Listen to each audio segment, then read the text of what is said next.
अब आपकी गोबर की खाद यानी कि काले सोने की टेंशन खत्म। आपको गोबर की खाद नहीं मिलती है आपके यहाँ, तो दोस्तों आज मैं आपको बताने वाली हूँ उपलों से कैसे आप ढेर सारी गोबर की खाद, पावरफुल खाद, वर्मी कंपोस्ट से भी पावरफुल अपने घर में आसानी से ऑर्गेनिक तरीके से तैयार कर सकते हैं गार्डन के लिए। तो नमस्कार, मैं मंजू और आपका स्वागत है मंजू गार्डनिंग एंड ब्लॉग में। दोस्तों आज मैं लेके आई हूँ सूखे उपले। मेरे पास बहुत सारे कमेंट आए थे पहले कि आपकी जो गोबर की खाद होती है इतनी काली क्यों है, और ये भी अक्सर लोग बोलते हैं हमारे यहाँ खाद नहीं मिलती, हम उपले हैं तो उपले का हमें कैसे हम उपले से खाद बनाए, गोबर की खाद बनाए। तो वो सब चीज आपको बताने वाली हूँ। आप शहरों में रहते हैं, कहीं आपको अगर गोबर की खाद नहीं मिलती है, ये ऑनलाइन मिल जाते हैं और सस्ते मिलते हैं उपले, तो इन उपलों को लाके आप किस तरीके से अपने गार्डन के लिए गोबर की खाद तैयार कर सकते हैं, जो कि बहुत पावरफुल होती है। वर्मी कंपोस्ट से भी ज्यादा पावरफुल आपकी अगर घर में आप तरीके से बनाओगे ना, बहुत जबरदस्त खाद बनती है। तो वो मैं आपको बताने वाली हूँ, तो वीडियो बने रहेगा। वीडियो आपको थोड़ी सी भी यूजफुल लगे, लाइक शेयर और सब्सक्राइब जरूर कीजिएगा। तो दोस्तों सबसे पहले आपको ना ये उपले ले लेने हैं, इस तरीके से उपले ले लेने हैं। सूखे उपले जो आप मंगाते हो ये उपले हमें ले लेने हैं। और यहाँ पर मैं आपको सुनते रहिएगा ध्यान से। ये उपले जो हम लाते हैं, अगर ये उपले हमारे 6 महीने से पुराने हो जाए ना, बहुत बेस्ट है। वैसे पुराने उपले ही ऑनलाइन मिलते हैं, नए उपले नहीं बनते हैं, आजकल उपले मिलते हैं। पुराने उपले अगर मिल गए तो इस खाद को हम 15 दिन बाद भी आप अपने गार्डन में यूज कर सकते हो, ठीक है। अगर आपको लगता है कहीं से कच्चा उपला आपका आ रहा है तो फिर वो उसको कम से कम 1-1.5 महीना आपको रखना होगा, 40-45 दिन आपको उसको रखना होगा। तो इस तरीके से छोटे छोटे करके ना इसको हमें कूट लेना है, थोड़ा सा उपलों को तोड़ लेंगे जिससे कि इनका ह्यूमस अच्छे से निकलेगा। इसको ये भीगेगा, ये गीला भी होगा और ये भीग भी जाएगा अच्छे से, तो हमें आगे की प्रोसेस करने में आसानी होगी। दोस्तों ये तो हमारा है सूखा उपले। अगर आप लोग जैसे कि मैं बताती हूँ घर में ह्यूमिक एसिड बनाते हैं, जीवामृत मिलाते हैं, उसमें भी हम गोबर के सूखे उपले का इस्तेमाल करते हैं। अगर आप वो उपले इस्तेमाल करते हो तो लिक्विड तो हम बना लेते हैं, उसके बाद जो हमारे उपले बच जाते हैं उसको हमें यूज सेम प्रोसेस से आपको उसको भी गोबर की खाद इस तरीके से बना लेनी है। अब यहाँ पर मैंने एक बाल्टी ले रखी है, इसमें पानी ले रखा है। अब आ जाइए इधर, इसमें आपको भिगो देना है, सबको इस तरीके से डालना है आपको। ये देखें, इसमें ना आप अपने जो भी हमने उपले तोड़ रखे हैं इनको आपको इस तरीके से भिगो लेना है। और ये स्टार्टिंग में जब आप डालेंगे तो ये ऊपर आते हैं, तो इनको किसी चीज से हमें दबा लेना है। ये देखें इस तरीके से, ये देखिए ये अभी ऊपर हो जाते हैं, तो इसके ऊपर पत्थर या कोई चीज रखेंगे हम, दब जाएंगे। वैसे भी आप देखेंगे ये 2 दिन 3 दिन आप देखेंगे कि जब कैसे ये घुलने के बाद चूरा चूरा होने लायक हो जाता है, तो उतने दिन में आप केवल ये उपलों को निकालेंगे। जो इसका ये लिक्विड बचेगा उस लिक्विड को छान के उसमें 2 गुना या 4 गुना पानी मिला के आप अपने पौधों में दे सकते हैं। जबरदस्त लिक्विड फर्टिलाइजर वो बनता है। तो हमने ये इस तरीके से उसको भिगो देना है और इसको ढक के आपको रख देना है। अब मैं आपको दिखाने आ रही हूँ, ये देखिए जो मैंने भिगो के रखे हैं और निकाल रखे, देखिए कैसा ये हो जाता है। ये देखिए आप देख रहे हैं ये घुल के ना ऐसा हो जाता है, ये देखिए। और ये वाले उपले ना पुराने ही हैं, नए नहीं है। जहां से मैं लेती हूँ, मेरे तो पड़ोस में ही उधर बनाते हैं गाय भैंस वाले हैं, उनसे लेती हूँ, तो पुराने हैं 1 साल के। लेकिन ये चीला भूसा गोबर के साथ मिलाए रहते तो इसका कलर ऐसा हो रहा है। तो ये उपले वैसे पुराने हैं। और जैसे ये है, ये क्या है दोस्तों, जैसे आपके पास अगर गोबर की खाद कभी आती है ना, उसमें एक प्योर गोबर है। आप देखते हैं वो गोबर क्या हो जाता है कि वो टाइट हो जाता है, सख्त होता है, वो डालने लायक भी नहीं होता है ऐसे, और कितना भी आप डालोगे तो वो घुलता नहीं है। तो इसको भी आपको भिगो लेना। देखिए इतने दिन भिगोने के बाद भी ऐसे टूट रहा, तो भिगो के इसको भी हम कर सकते हैं। इसको फटाफट मैं तोड़ लेती हूँ, महीन महीन हमको इसको तोड़ना है। तो इस तरीके से इन सब चीजों को आपको बिल्कुल महीन महीन करके तोड़ लेना है। ये देखिए इस तरीके से हमें पूरा बुरा बना देना है इसका। ये प्रोसेस हमारी भीगने के बाद ही होगी, क्योंकि गोबर की खाद जो हमारी खाद बनेगी वो बिल्कुल महीन तभी बनेगी जब इसको भिगा के हम ये चूरा चूरा कर लेंगे। तो इस तरीके से आपको करना है।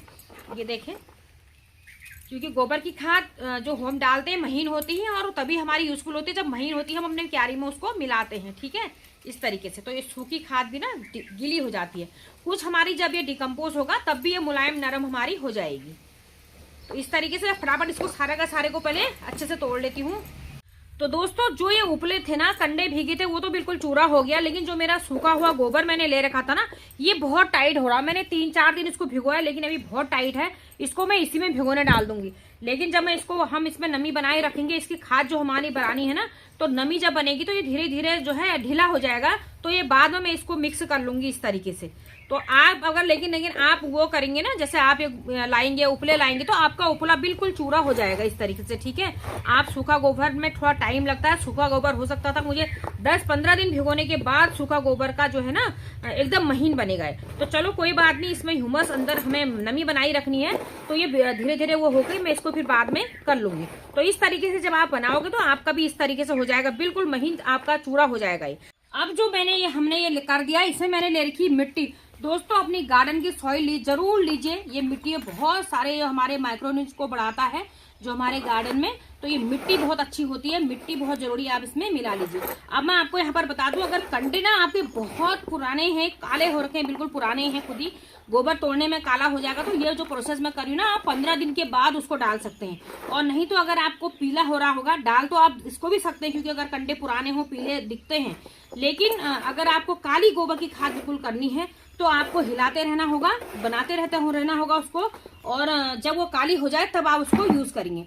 तो इस तरीके, चलो मैंने ये हमने इसे मिट्टी भी हमने मिला दी है। तो क्या डालना है इसमें, ये मैंने ले रखा है गुड़ का पानी, ये इतना सारा है। अगर आप 10 कंडे करीब लेते हैं तो 100 ग्राम गुड़ मिला लीजिए, कोई गलत नहीं है और बहुत अच्छा होता है। इसमें गुड बैक्टीरिया होते हैं, सूक्ष्म बैक्टीरिया हमारे इतने होते हैं जो हमारी मिट्टी को उपजाऊ करते हैं। तो जो बैक्टीरिया इसमें इसको डिकम्पोज करने के लिए आते हैं ना, उनके लिए एनर्जी का काम करता है, उनके लिए भोजन का काम करता है, जिससे कि हमारी डिकम्पोस्टिंग की प्रक्रिया, खाद बनने की प्रक्रिया बहुत जल्दी होगी।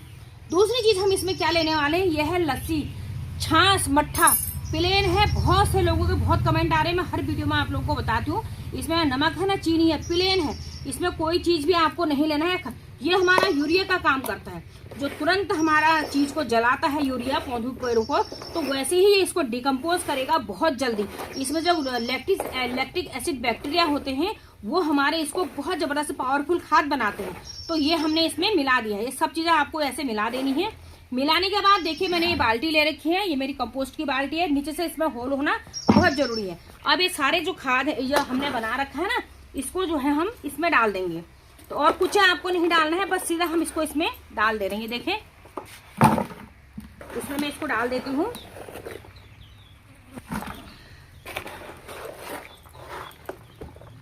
ये देखिए इस तरीके से, तो पूरा हम इसमें इसको डाल देते हैं। हाँ,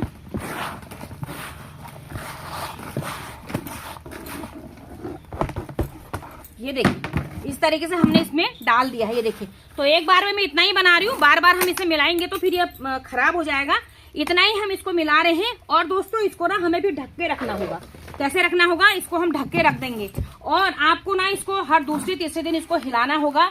और ये इसमें नमी बननी बहुत जरूरी है। ये जो इसकी प्रोसेस होती है, अगर आपका ये सूख जाएगा तो जो आपके मगैट बैक्टीरिया इसमें होंगे ना वो मर जाएंगे।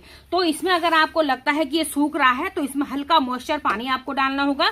पानी की जगह आप मट्ठा लस्सी भी डाल सकते हैं, कोई दिक्कत नहीं, वो डालना होगा। इसको हिलाना होगा और इसको ढक के रखना होगा। और जब आप इसको रखेंगे, या तो आप किसी ट्रे के ऊपर इसको रख दें, अगर इसका लिक्विड निकलेगा, वैसे इसमें ज्यादा नहीं है, नहीं निकलेगा, लेकिन निकलेगा तो उसके नीचे निकलेगा, उसको आप यूज कर सकते हैं। ऐसे भी आप रख सकते हैं, 2 ईंटों के ऊपर भी इसको रख सकते हैं। तो इस तरीके से जब आप देखेंगे आपको लगेगा खुद ही कि आपका ये तैयार हो चुका है 45-50 दिन में, तो बहुत अच्छी आपकी ये कंपोस्ट बनके प्लांट के लिए डालने के तैयार हो। इस तरीके से आप गोबर के उपले ला करके अपने घर में कई सारी गोबर की खाद अपनी तैयार कर सकते हैं अपने पौधों के लिए। सभी पौधों के लिए बहुत यूजफुल है, छोटे बड़े, बेल वर्गी, सब्जी वर्गी, फूल वाले पौधों के लिए। बस आपको 1-1, 2-2 मुट्ठी ही यह डालना है। छोटे पॉट में 10 इंच तक में 1-1 मुट्ठी डाल दो 15 दिन में एक बार, बड़ों में 2-2 मुट्ठी डाल दो। बेल वर्गी सब्जी में आप बनाओगे तो आधा किलो करीब डाल दे, तो उससे बहुत अच्छा रिजल्ट आपको मिलेगा।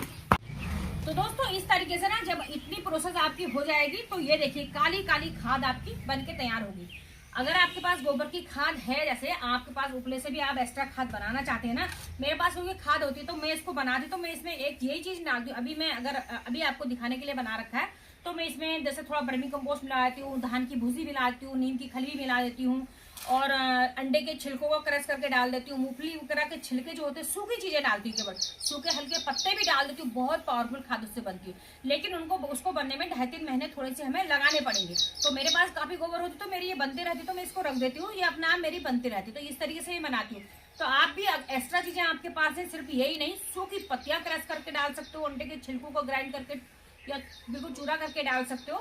ये प्रोसेस आपको तो बहुत अच्छी आपकी भी वो खाद। सूखे छिलके, कोई भी फलों के छिलके आपने सुखा रखे उनको पाउडर बना के डालेगा, क्योंकि टुकड़े टुकड़े अगर आप डालोगे तो वो तो फिर 6-7 महीने की प्रोसेस हो जाती है बनने की।